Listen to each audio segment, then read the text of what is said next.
So there's this dog breed that's it's specialized to live on its own for extended periods of time in North America, in the Carolinas. There's something called the Carolina dog. It's like a dingo.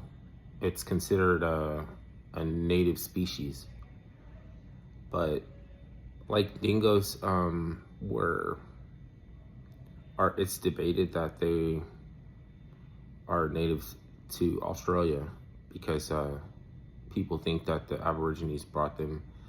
And I never really thought about Native Americans as having dogs, domesticated dogs. Uh, I didn't know that. So they, when they outlived the human civilization, and then they were considered a native species. Carolina dog. It takes like a couple of generations to domesticate them back, so they're the quickest species to re-domesticate. Maybe the first generation would still be wild, right? The second generation would be like a little bit, and then the third generation would be like a complete domesticated house dog.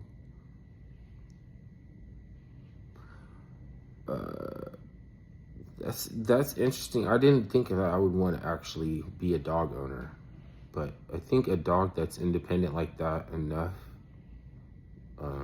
wouldn't mind.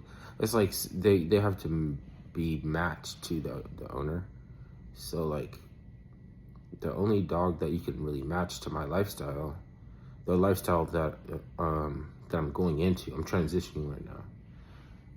Right now I live in a major metropolitan area, right? But in about a month and a half, I'm transitioning to a place that's surrounded on three sides by forests and lakes and rivers and creeks and everything. Gold panning, like everything, like all the hobbies that I want, that I need to lose weight, not lose weight, but like, you know, like firm up. I wanted to, as a hobby, not as a way of life, build little cabins and just leave them, and build them out of natural material. Build them to last 50 years or something like that, like an incredible long amount of time. But then at the same time, they're not going to be an eyesore. And nobody's even going to notice that they're there. There's ways to preserve wood. There's ways to build stone walls so that they actually get more sturdy over time. Like little, like, you know, earthquakes and shit will happen, and it's supposed to make them stronger. And then I want to do underground, not underground, but like right below it, it has to be a bed of different sized rocks to allow water to drain. I've never seen a bushcraft video where they actually take into account that a lot of your dugouts are potentially going to get flooded. If they're not too low already, they're going to get rained, or, you know, like there's going to be runoff, and it's going to end up inside of there, and it's going to get wet. So I want one that if it happened to be like super wet weather, you would just hear a little creek, like you would just hear a little like running water underneath, but you would stay dry and essentially invisible, because you can dig a trench to have your chimney come up and connect to a trench right below the ground, covered with flat rocks. Or maybe you can bury a PVC pipe. I don't want to use that PVC pipe.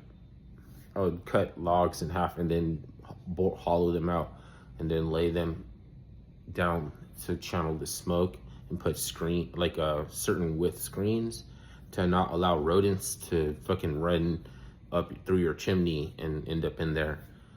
But basically, if you left and came back in 10 years, you would come back and it would still be stable, dry, and covert. And I just want to build them. I don't even want to live in necessarily. I don't want to like hide away in one of them.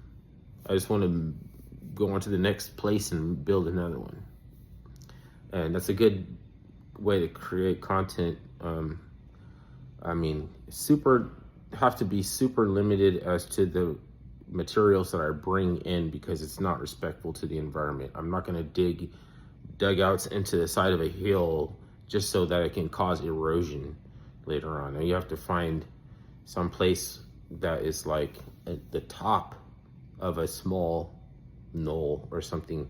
So if it did erode, it would just erode back in on itself, and then make little canals, and that tiny canals that you can lay rocks on top, like flat rocks, or even wood. If it would, it'll eventually deteriorate, but it'll still last like a few years, 10 years or something like that. 10, 15 years. And if I had a dog, it was going to be a Carolina dog, the American Dingo. Holy shit. Come on. Okay. I'm going to change my channel to Jacob's Cabin, because like on Lost, there was this disappearing cabin on the island. And John Locke went to go and fucking confront or find. For some reason he had to go and find Jacob's cabin. They went inside once and it was empty, but sometimes it would pop up and there'd be like a light inside, smoke coming out or something. So I just want to make a play on that, like the Lost and then Jacob's cabin, and I'm gonna be doing this in the Trinity and Plymouth and like different places where there's like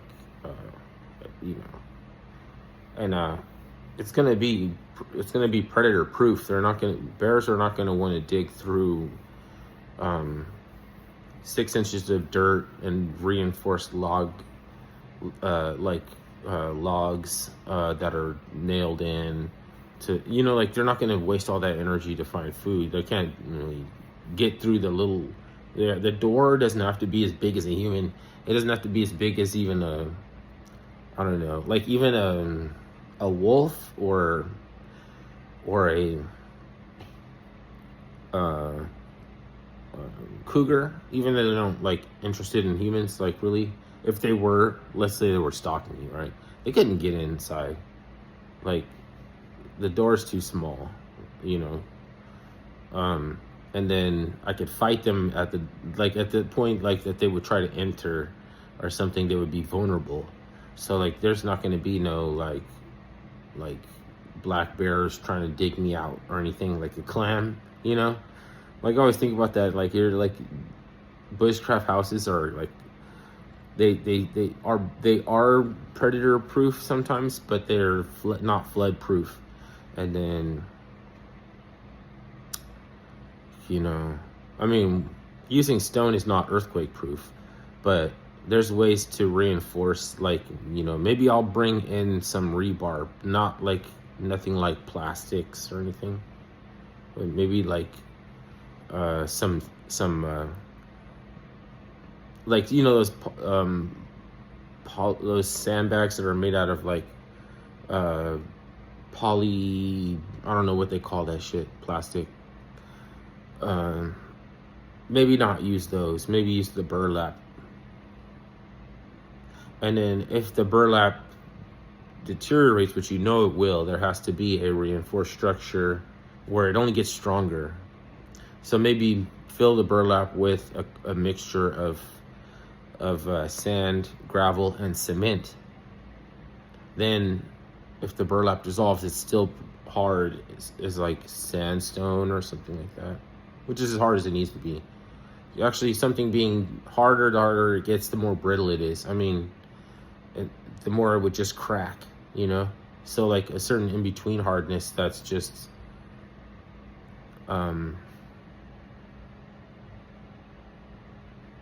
strong.